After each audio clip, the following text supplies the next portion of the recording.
I want to thank you for listening to The Negative to Positive, which is brought to you by our good neighbors at State Farm. If you know me, you know I'm all about the real deal with State Farm. You get the real deal. Great service and surprisingly great rates. Like a good neighbor, State Farm is there. Ha ha.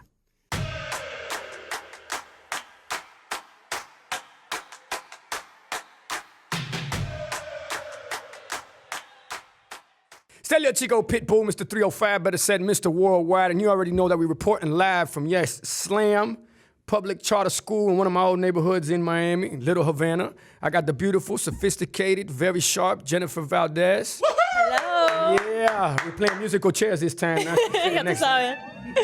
I'm not for nothing. I like you better next to me than Paul. Oh, Paul. And then the one, the only, the legend, the living legend, DJ Laz. That right there is my friends. Thank you very much. And today, who we got on the podcast on Negative to Positive, and for me, it's amazing to have him here because, you know, all of us, I feel, share similar stories on how we've come up and found a way to take the word no, you're crazy, it's impossible, it'll never work, I don't know what you're thinking, you'll never become that. And he took it and has taken it to a whole nother level. And this is a person that has not only revolutionized what it is fashion, how to take it from the street to the corporate ladder and still keep it street and hustled his whole way through, and then took that same hustle onto Shark Tank now, which they're now on 12 seasons. And I was actually there when they first started talking about it, which we will talk about. So I want to say thank you to our next guest, Daymond John. I appreciate you for being here, my friend. Thank you. What's happening? What's up, Dame? Everything good? Yeah, you already know. We're about to get into it. Oh man, that's good to hear, man. So D, first of all, where you reporting from? I'm from Cole. I'm in Cole, New York. I'm upstate New York in the middle of the woods, and it is freezing up here. Well, I wish I could say the same, but we're not. Sunny, beautiful South Florida. Yeah, you know, it's for Miami folks, for us to, it's cold when it hits about 70. Yeah. As you see, I already got a little jacket on. It's maybe like no, it's 25 72 degrees here right now. Woo, woo. That's when you know your testicles go and become raisins. It's like, man, where are these things? What are this? What's going on right now?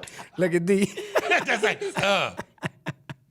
Nah, man, but hey, enough of the playing around. I wanted to get you on so that you could tell your story on how you took FUBU, and which is, for everybody out there that doesn't know, stands for us, by us, all right? How you took FUBU with the team, took it to a whole nother level, right? And revolutionized what it was, I would say, urban streetwear, and because you guys were one of the first ones to be able to take it to major department stores and make it, because it's one thing to put out a line, it's another to make it culture. 100%. And that's what FUBU was. And I also would love for you to talk about the hustles that you had where it was with LL Cool J and when he rapped about it in a Gap commercial. So basically gave you a look on a Gap commercial. I'd love for you to talk about that. And then we'll get into, as far as I know, you have Black Entrepreneur Day. We'll talk about the books. And then we'll talk about how you flipped it into Shark Tank, man, which is one of the biggest shows literally in the world right now. Congratulations on that. People ask me all the time, oye, Armando, una preguntita. Quick question. You an original recipe guy or are you an extra crispy guy? And I tell them there's not just one way to be. You can't just be one-way artist, a one-way businessman. I like all the flavors because I'm a man that knows all the flavors. Feed your whole crew with KFC, let's go. I can get the KFC bucket of chicken and you know, that's fire! Now, Babu, you know that you could get that mac and cheese, that mashed potato, gravy, those biscuits.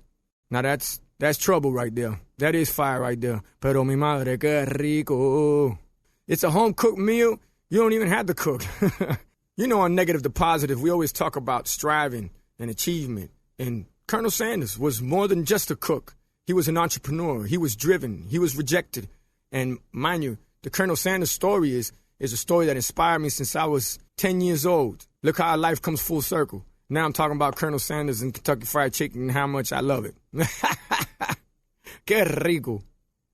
Yeah, thank you. I appreciate it, and thank you for supporting me in it and being on on one of the early episodes. And people are like, wow, this is not just for the stuffy. This is for people who want to be brands and understand it, right? And they got all kind of people on here. So thank you for being part of it. So, listen, I'll just jump really into it, and it's a long story, so I don't want to make it long. I want to make it as short as possible, and then we can just open it up, and unravel it. But for the audience who's listening and stuff, right around when I was a kid, my parents' life happened when I was around 10 years old, and my father would leave. I would never see or speak to him ever again. And I decided to become the man of the house at 10 years old. No brothers, no sisters. I didn't want to see my mother work that hard, and often during the winter, when it was like it is now in New York, for a week at a time, we wouldn't either have electricity or we wouldn't have gas, one or the other. We could never have both. We never had a peanut butter and jelly sandwich. It was only one way or another, having to bathe out of a pot that you put on the stove to, But, I just wanted to always work, and I wanted to take care of my mother. I don't think anybody wants to see their mother work that hard. But there was this, as if we want to talk in the lingo of today, there was this new emerging technology that was coming out, and it was called hip hop. That's right. And it was, at that time when I was, 10, 12 years old, I never saw what was happening in the streets of Miami and Little Havana or in the streets of Compton, because they didn't show that on the 6 o'clock news. But through this new form of music, kids didn't have to play an instrument or harmonize, and they were communicating through this music about their hopes, their dreams, their loves, their aspirations, police violence, everything else. And I realized that people, all around the country, all around the world had the same plight that I have. And hip hop, as ain't something that you listen to. It's something you live. It came with a way to walk, talk, and dress. I don't care if you want to call it ebonics, bebopping, or whatever the case was. And every time we would buy clothes, there was a functional reason we were buying clothes back in the days as kids who were hip hop. If you were breakdancing or popping, you needed the pants to come down really tight on the bottom so they wouldn't hit during a windmill. Or if you only had one red pair of jeans and you wanted to stay clean and look clean, you iron them things every week. But then, you sometimes don't catch the mark. So now you got 30 lines in your red jeans that look crazy. So what do? You go and get a pinstripe all the way down it, like you sew a little line down. So anyway, it came with a way to look. And if Pitt, you was walking across the street and I was walking on the other side, and I didn't know you, but I saw you rocking something a certain way, I knew what you listened to. I knew the clubs you wanted to be. I knew the cars you wanted to drive and all that kind of stuff. And it was a way that we were communicating without having to communicate. Yes, sir. But I found that these designers that we were buying from and maybe it was a rumor at that time, I don't know, but they didn't like black people. They didn't like Latinos. They didn't like hip hop kids. They didn't like kids from inner city. You know what? I'm making a pair of 32. So why the hell are you buying a pair of 36? I don't want you to do it. I'm going to take your money, but I ain't going to mess with you. And I got offended at that. Yeah.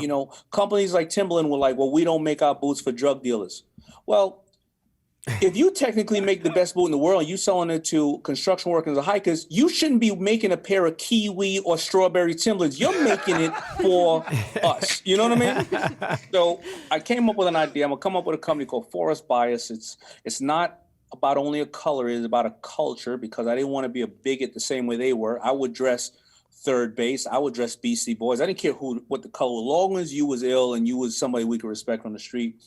And I remember it was 1989, Good Friday, 3 o'clock in the afternoon. I stayed home. I made some hats that looked like a ski cap without the ball on top. It's a tie on the top. And I saw it in a De La Soul video. I had some of those. I went out and I stood on that corner, 1989, Good Friday, 3 o'clock in the afternoon. I sold $800 worth of hats. The stocking caps, you saying? Stocking caps. Yeah, I remember saying to myself, I made these hats with my own hands. With my ability to sell them, and I'm never going to work for anybody else after this for the rest of my life. Okay, so what? I had to get a job at Red Lobster for 5 years. At least the idea was there. At least it was Red Lobster. But it wasn't cool. I got to tell you, I was inspired by a guy named Carl Kanai and a company called Cross Colors prior. So I'm not the one who created this market, and it was me seeing somebody else who look like me. Like a lot of the kids right now are looking at you, they're looking at Jennifer, they're looking at everybody, and they're saying, wow, I can actually achieve this goal. But I didn't know that goal until I saw that happening. Yep. And I got to tell you something. I grew up where, and a lot of my buddies, Irv Gotti and Hype Williams, and all our buddies around us were the people that they made the movie Belly about. Yeah. So most of the people around my neighborhood were Supreme and Cauley and the guys they made the movie Belly about. They were drug dealers. So when it wasn't fly at that time to make clothes, black designers weren't fly. I was perceived as gay. which is not a problem in anybody's sexual preference, but at that time you thought a designer was somebody like Lagerfeld or somebody like that who was French or Italian, flamboyant. Yeah. So when cats was telling me, yo, we got to go over here and take this bag, and I'm like, well, I ain't going to do that. They'd be like, yo, we got to go move these rocks. I'd be like, nah, yo, dog, I just got this strawberry pattern, and I'm about to go home and make some shirts to display. And sell these stocking caps. And make 800 in one day. Yo, D up there knitting scarves over here? We trying to. So they stopped talking to me. Oh, man. But I found other people. I found other dudes who was like, oh, nah, hold on, homeboy. I see the hustle, yeah. I see the hustle, but not only that.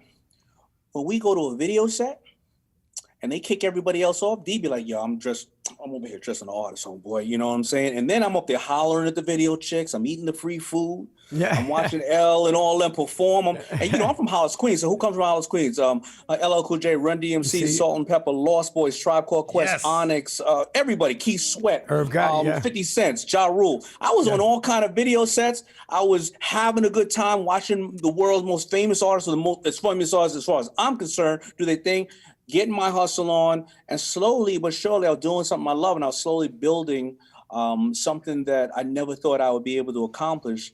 But I blinked my eye and 10 or 15 years passed, and all of a sudden I had a global brand. Now you and I can go back and forth over to the hardships because there was plenty of hardships. But that's the origin of my story, and it was just an amazing time, and I found a passion and a drive that at the time it wasn't popular to be that person. But that's what you got to think about, something that you really love and you want to do. You got to find the people that believe in that, not the people who tell you that that's whack. You know. Right. I agree, 150,000%. And it's funny when you speak about things such as cross colors and Carl Kanai. And I used to wear the fake cross colors, actually, when I used to live in Carroll City. It's called Revolve. Yeah. That's all you could get at the Carroll Mart. You could get Carroll. It's a flea market down off 183rd Street. But it's true what you said. You could look at somebody and you knew that, all right, no matter where you're from, what you represent, how can I say, no matter color, creed, race, ethnicity, religion, it don't matter. You're like, okay, we listen to the same music and we relate to the same music because we're living the same life one way or another. And I tell people all the time, when it comes to a neighborhood, nobody cares if you're black, white, pink, purple, orange, Latin, Asian, Italian, Jewish. It doesn't matter. Because the only thing when you're in the neighborhood, everybody respects one thing, the color green, and you all get along through poverty. That's how you end up helping each other. That becomes your culture. You're poor, I'm poor. It don't matter where we're from. Now let's figure out how to make it. Exactly. If you got bread, I got sugar. If you making a stew, you're making a stew for the whole block or for the building or whatever it may be. Today's episode is brought to you by Clorox, which we call El Cloro. When it comes, when it counts, trust Clorox. Always. That's something we all grew up with. I mean, you hear me laughing because that's all we hear coming up as a little kid. Oye, coge el cloro, ten cuidado con el cloro. Oye, el cloro, coge el cloro para limpiar eso. It was just something that was always needed, always used, and always trusted. The same way that we trust those on the front line right now in these crazy times to give us the right care for our families, we trust Clorox or El Cloro to give us a safe, protected home. I'll say it again, El Cloro, because I want to make sure that when you guys listen to this, you guys know in Spanish what El Cloro means. Make sure everything is disinfected. Growing up, if you're from the Latin community, Latin culture, o para todos los latinos allá afuera, tú sabes lo que estoy hablando cuando hablo del cloro. So, para que todo esté claro, usa cloro. That means so that everything is clear, always use Clorox. In my family, they've always used it to disinfect everything, and there's a reason for that. It's important for me to share how to make sure your loved ones are safe. And that's why I say, when it counts, trust Clorox. So it's crazy how I would say now that fashion and what it's become, it's almost like the opposite. It's hard to see who's really going through something or not sometimes. You know what I mean? Since it's become so popular. Mm-hmm. Right. I would say. But clearly you guys were a part of that. And when I speak about that commercial, so for nobody that they don't know about it. So LL Cool J did a Gap commercial, and that was pretty much the first time that they brought in, let's say, a quote-unquote rapper to do a commercial where he's rapping the whole time. And this commercial had to be running all the time. It had to be, I don't know what the campaign behind it, how many millions of dollars behind that Gap put behind it, let's just say, right? And in the rap, he's wearing FUBU, and he's rapping about FUBU on a Gap commercial. Wow. He says, for us, by us, and he puts it in the rhyme. Yeah. Now, how did you hustle that?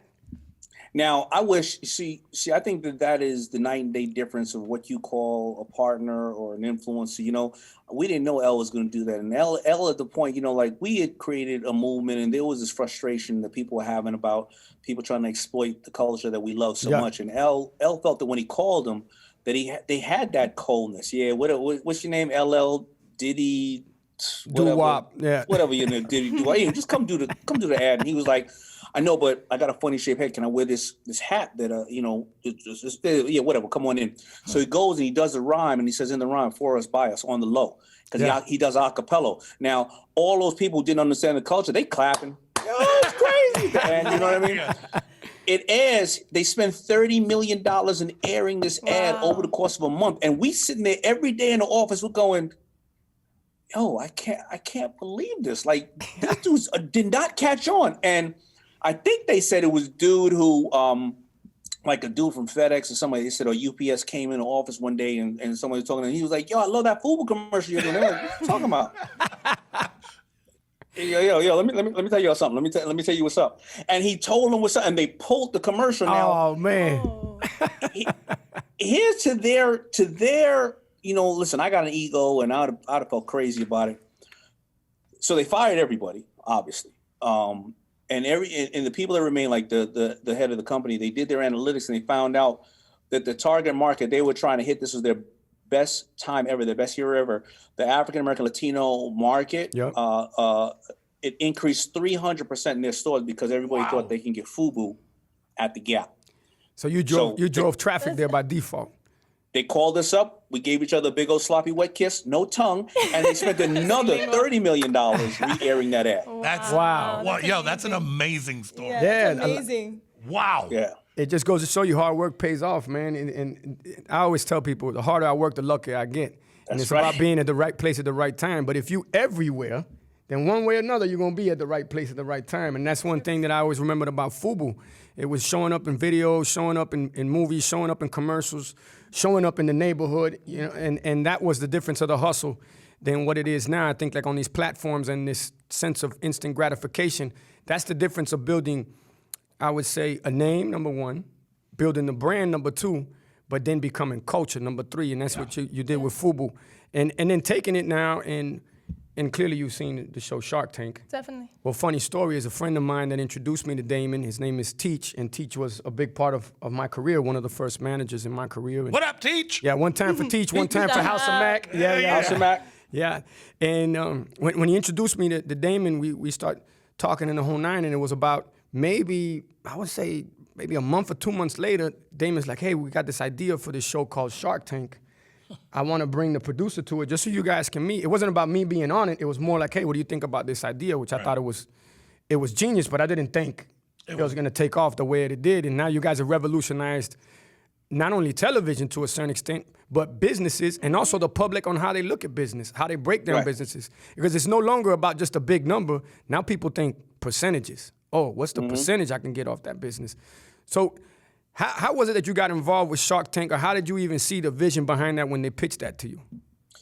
You know, I really got to be honest. I didn't see the vision behind it. When they pitched me, I think so. But let me say how people can learn. So whether it was me creating hats to stand on the corner and sell, and not thinking about a FUBU, once I got into a certain point in my career, I believe that a lot of people needed to see who I was, and not in a public stage, but to understand who I was as a young dyslexic, you know, kid who came from nothing, who got left back in school, didn't go to college. And I wanted people to see that I didn't have money. I didn't have a famous last name. I do have a famance last name, but if I call Elton John to tell him I'm his son, he ain't gonna believe me for various reasons. But I wanted people to see who I was, so I started writing books on, and being dyslexic is hard. I started writing books on, you know, my life and how I created FUBU. And I started then going on really small networks and small stations just to want to share my story. And then Mark Burnett, the producer, was looking at because they couldn't fit me on. I wasn't known as this dude right here. They were like, yeah, we got a slot at 5:45 a.m. Right. I was just getting in from the club at 5:45 a.m. You know what I mean? So, but they put me on, and then Mark Burnett, the right people are watching at the right times. Gotcha. You know, he was watching at 5:45 a.m. and he was like, I like the way you know how to break down a pitch. I heard you have a bunch of clothing lines, so you like to invest. I got a new show. It's already #1 in Japan and Canada and other areas. Do you want to come on the show? And I was like, all right, no problem. I'll check it out. And then they said, well, you got to spend your own money. And I was like, yeah. Click. That's it. I am. I'm out. I'm like, these pimps in Hollywood are bad. I mean, I heard about not getting paid, but now I'm paid? Right. Those are crazy. Sign me up. And then, like at that time, I was doing all the product integration and basically for people who are watching, if somebody was watching something on a reality show or a TV show or video, that's how I really made it in my career. I was doing all that for 3 girls that nobody knew of who was coming, who was opening a store called Dash named the Kardashians. Look at that. Wow. And I was doing this show for them and I was placing them in all the stuff. But I walked them all around town to like a lot of my boys. And I was like, yo, you got a jean line. It's a huge jean line. For $75,000, I will have all 3 of these girls and their mother wear your brand for all these episodes. And they were like, they'll never work. They'll never be anybody. So if you look, I said to the girls to save face, I said, yo, wear my brand Coogee. So if you look at the first 3 episodes, three seasons, they're only wearing Coogee. And I was kind of working with them in representation. So I said to Mark Burnett, I said, yo, I got to go on this show for like 3 episodes. And they were like, well, you can't do any other show but ours. So I said, well, respectfully, I'm a businessman. I got to pass. And then Khloe Kardashian found out that I was going to turn down Shark Tank because of her. And she fired me. She said, I never want to get in your way. And then I called up Mark Burnett and I was like, all right, I'll do the show. There you go. Look at that, man. See, a lot of people don't know about that story right there. And now you're going, on 12 seasons? Amazing. Now we're going on 12 seasons, 5 Emmys deep, and being able to invest in other people's dreams and see people smarter than me on that carpet who ain't gonna let anybody in life stop them. As an entrepreneur, as a hustler, yes, that carpet don't care about your color, gender, sexual preference, creed. It is the ultimate equalizer. It's very true. I have a question for you. Circling back to how you grew up, how did you not fall into the game, and how did you have enough confidence and drive to stay in your lane against all odds? That's a good point. I had a loving mother who loved me and showed me. I had really good friends that even when they were doing bad, they said, don't hop in the car. And I did the math. I was 5'7". I was really, really cute. I didn't want to go to jail. It wouldn't have ended up good. I was keeping it 100. Listen, I'm going to tell you something. I did the math one day and I said, an average drug dealer in my neighborhood, if they made an average of, let's say, $50,000 a year, and you look over the course of 10 years, but they're in and out of jail. So they really only are in and out of jail. And so they really only get 6 years in. So they have approximately about, $300,000, but then they have another $100,000 in lawyers' fees. And then they got $200,000. They got no medical, no coverage, no nothing. And they could potentially get shot and they always got to look over their back. You make more money working in McDonald's. Or Red Lobster. Wow. Yeah. I said Red Lobster. For sure. Yeah. Wasn't worth it for me. Yeah. We're all in a strange place right now. Maybe it's just me, but it seems like there's more to do than ever. To me, that's where I would say Postmate works its magic. Postmates is how you can get food delivered without leaving the house. Postmate, what it created is no-contact deliveries. So now when you order from your local restaurants, they'll leave it on your doorstep. What the app does, it lets you know, basically, boom, you're ready. They also have a pickup option. So it's important that we support and uplift our communities right now. And you don't necessarily think about it like this, but a great way to do it is just ordering some food. But it's not just food. You can get whatever.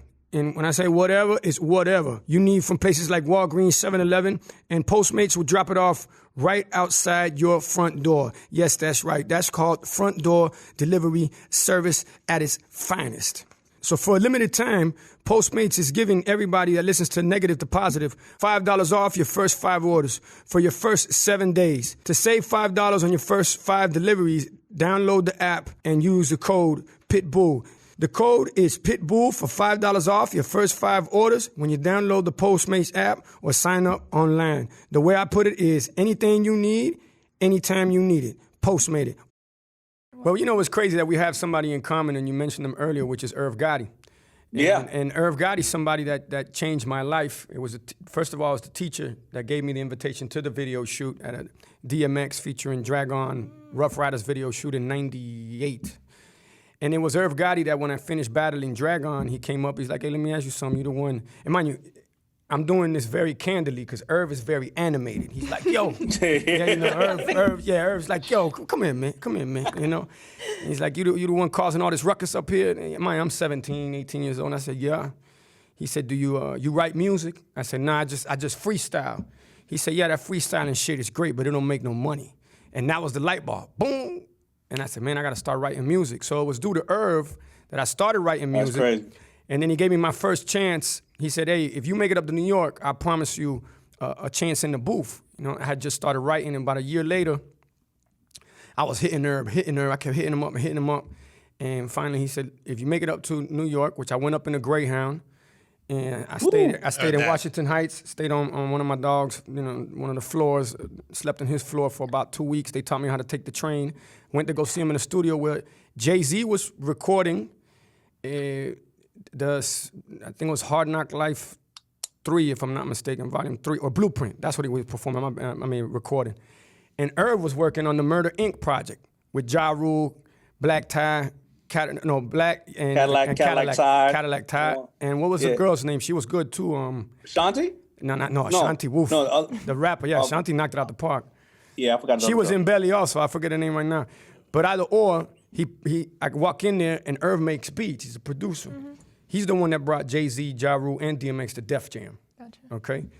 So I go in there, Daymond, and he says, what's up, you like this beat? I said, yeah. He said, all right, go ahead, jump in the booth. Let me hear what you got. Let me tell you something, partner. When I got in that booth, my mouth started chattering so hard. I was a hi-hat. I was so, what it sounded like, but like a down south hi-hat, you know, one of those hi-hats. My teeth were chattering so hard, I couldn't get the rhyme out. I got Ja Rule in there, Jay-Z's in the other booth. I said, man, my career's over with.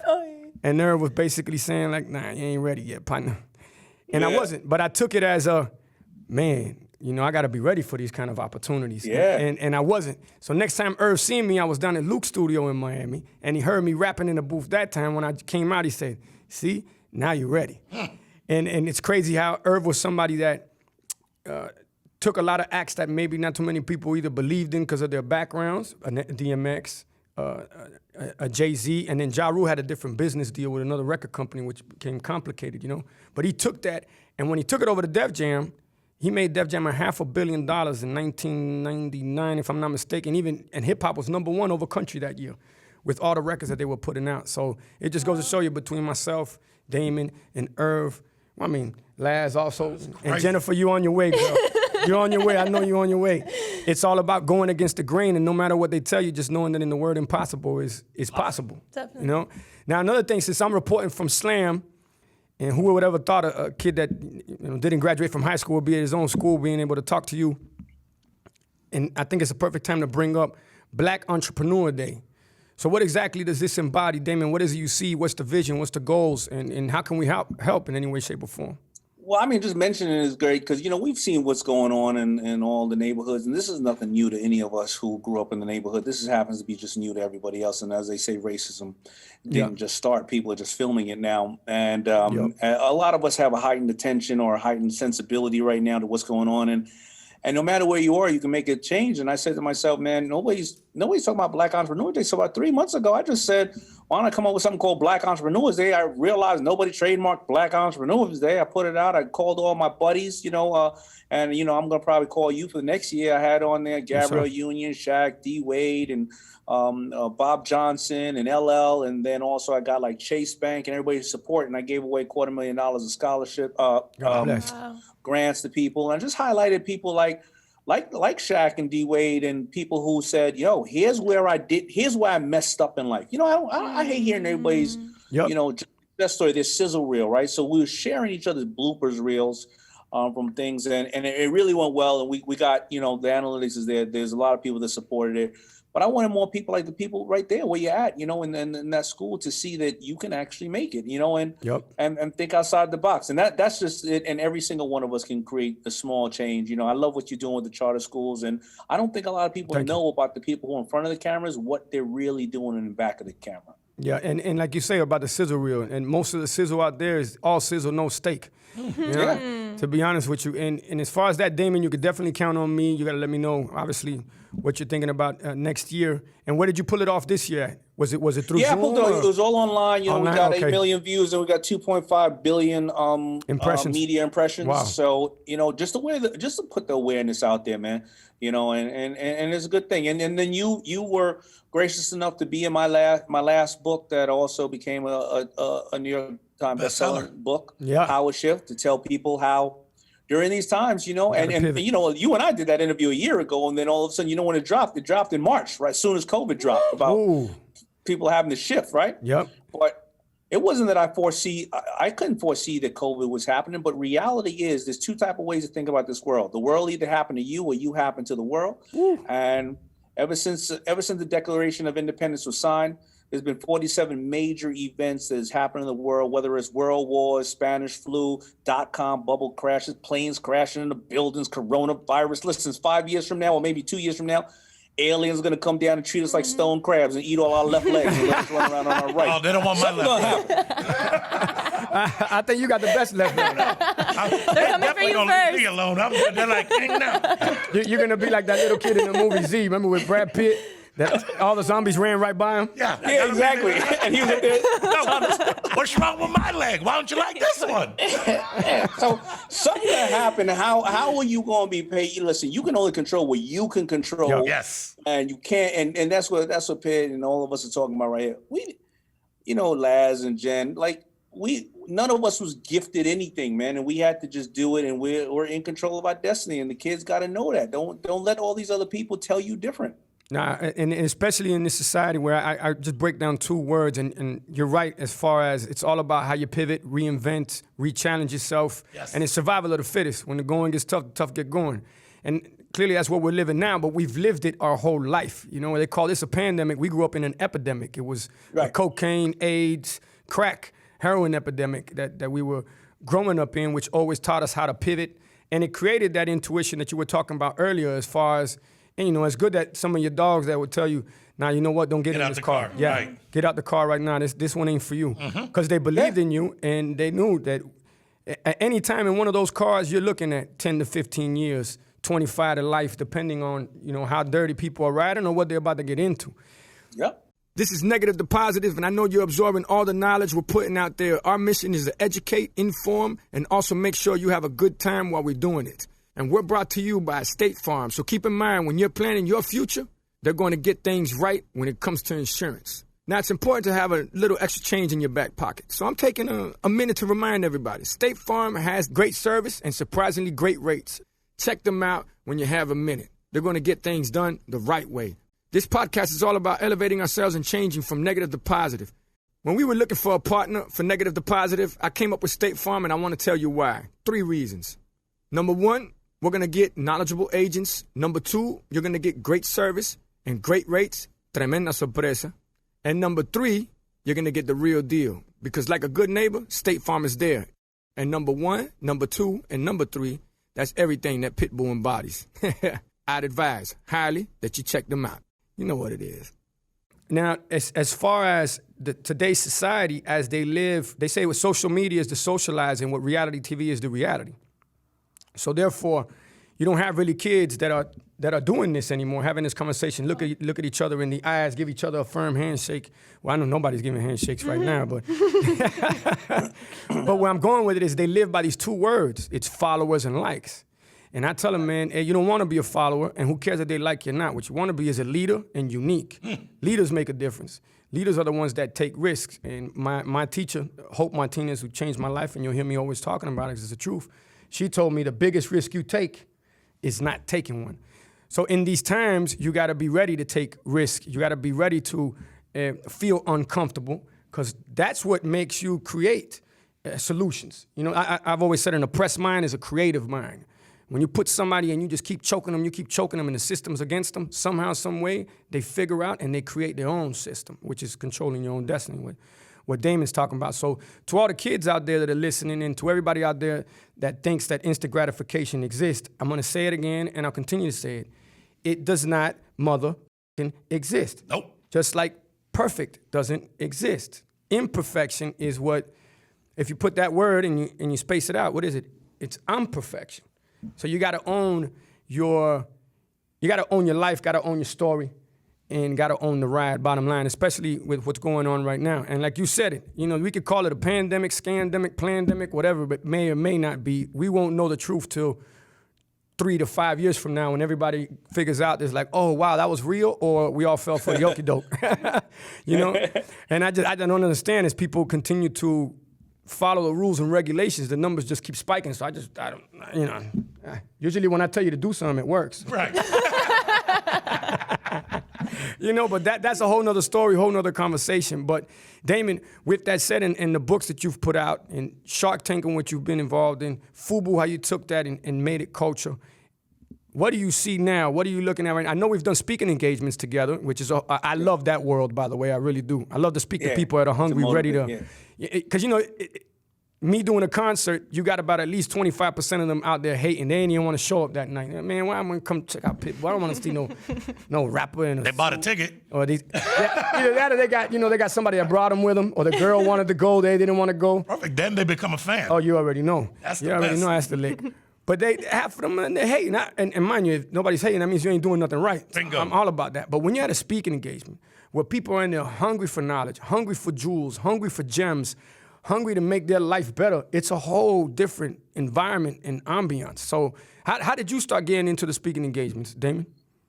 Well, it initiated with the fact that I started writing the books, and then Shark Tank happened to come after that. But I knew that, my version of paying it forward and God's gift to me was the fact that I can be humble and be vulnerable and show people that you don't need to be this kind of person. And I wanted to inspire people. And I felt that as a student of life, a lot of stuff that I went out there and read or looked at, I felt intimidated. The books were too, the words are too big, whatever the case was. Not meaning that those people didn't want to enrich your life, but who was gonna ever talk to you like you and I? Like all three of us are talking, or four of us are talking. Right. Like we sitting on the step. You passed the 40 over here. I got the pork rinds. But let me tell you something. You know what I mean?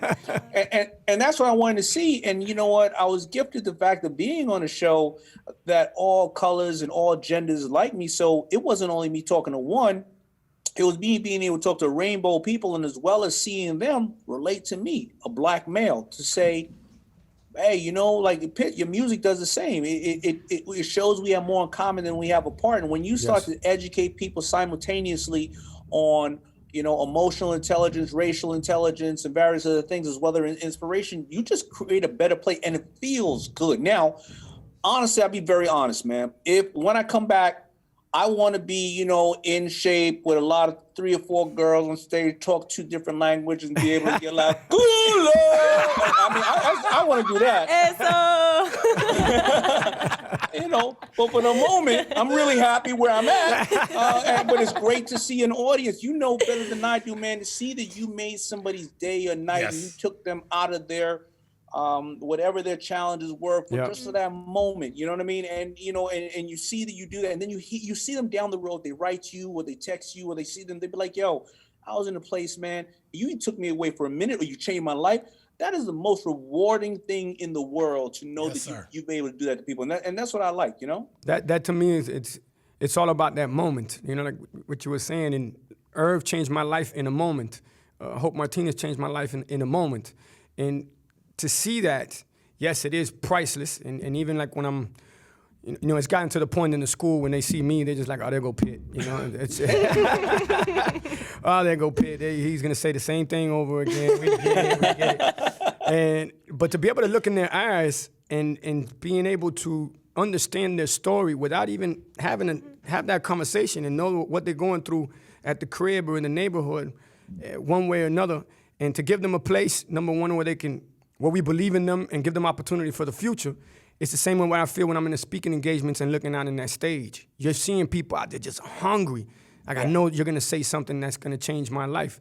And one of the things that Pac says, and I always repeat it, he said, I'm not the mind that's going to change the world, but I am the mind that's going to spark the mind that's going to change the world. And that's the same way I feel about everything that we do. And any platform that we could get on and share our stories, I go back to, especially in these times, especially in this society, especially the way things are going, driven / controlled. And I say it, phone gets smarter, car gets smarter, TV gets smarter, speaker gets smarter, we get dumber. Yeah. So what we got to do is always be ahead of the game, ahead of the curve, ahead of the 8 ball. And the more people we put on the game, because as it is, like dope money, what comes quick leaves quicker, right? That ain't our game. That's not Daymond game. That's not our game. It's about a slow but a for show. A faux show, a fuss show, and a fuss shizzle. But Pat, I want people to also realize one thing, because they think when you get to a certain level in life, you stop learning. I think there's some of the great things about when we go up on those stages is we're interviewed by people, we get amazing people around, and we're still learning simultaneously while we're teaching. And I think that is also inspirational. And I want people to all know that, like, life is a series of lessons, a series of mentors, and a series of accidents. And you learn that stuff when you're on stages, you know? You got to say it one more time. Daymond, how does it go again? Life is a series of lessons, a series of mentors, and a series of accidents. Oh, man. Yeah, failure is the mother of all success. Question, as a student of life, what has been your biggest lesson? Well, there's been 2 or 3 lessons, but one is, the old saying, money is a great slave but a horrible master. And we learned growing up in the hood that a lot of people have fell to believing that the only thing that that defines them is money. Also going back to money is learning financial intelligence. The kids right now in school, a lot of schools, some schools do teach financial intelligence, but schools need to teach financial intelligence the way they're teaching shop. I'm not sure if you and I, Jennifer, are ever going to need to ever build a birdhouse, but we're probably going to need to balance a checkbook, whether it's a company or at the house. Definitely. And, that's, you need to know how numbers work. And I think those are the 2 things that have really been the biggest lesson I learned, because money makes the world go around, but it's not how much you make, it's how much you retain.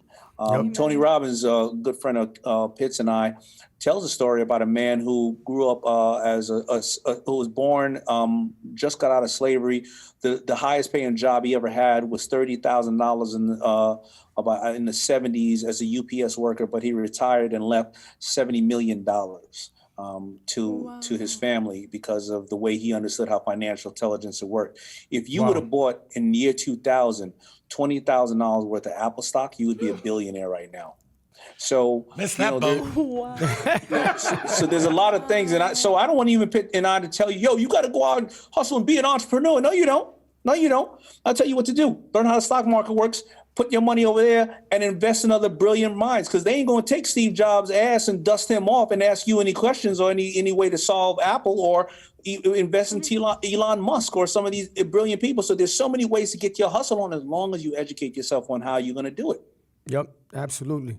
Hey, but with that, well, Daymond, you know what? One more question, because you mentioned that you were dyslexic, and I have some loved ones that happen to be dyslexic, and I was breaking it down to them like, no, that means that you're very special, because a dyslexic mind is a very powerful mind, and if you look at the folks that are dyslexic, are very, very successful in the world. As far as, you have, off the top of my mind, Steven Spielberg, yourself, but there's a line that you guys could look up.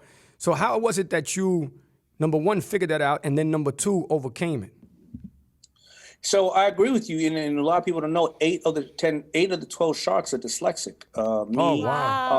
Me, Kevin O'Leary, Barbara, Richard Branson, Rohan Oza, and I forgot the other 3. I think Chris Sacca and various other things. I really didn't know I was dyslexic until I was more as an adult. Because when two-way pages came out and I started hitting people, they were like, man.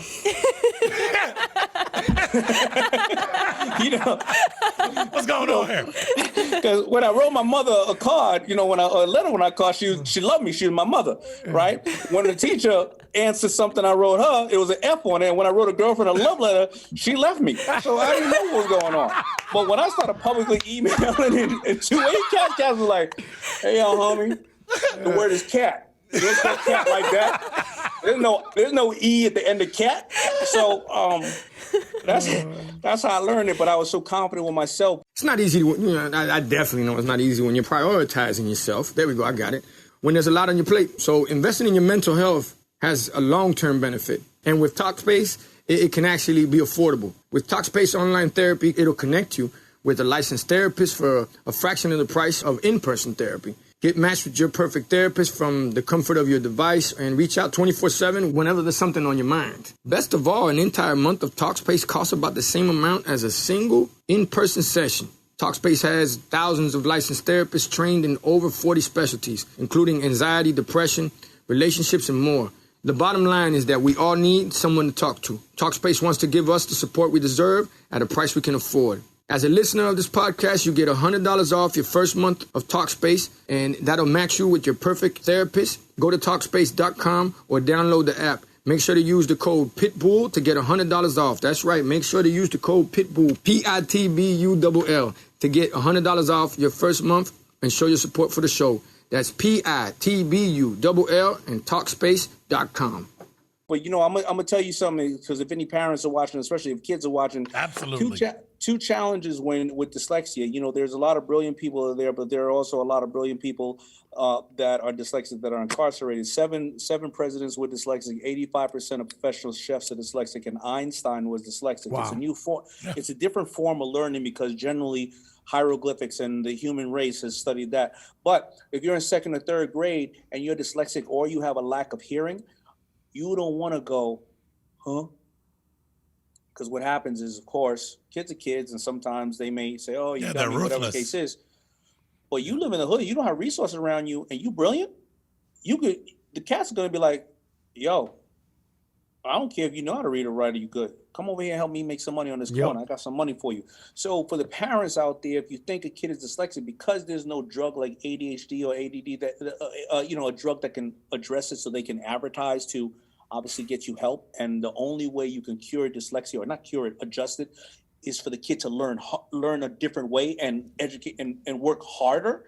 Yeah. Make sure you understand, that is just something that we should address. But it's also a gift, because every book I read, I had to read it 5 times to make sure I absorbed everything. And if I didn't absorb it, if I could do it, I'd go out and try to do it. What's crazy, Chico, is you say that all the time. You know what I'm saying?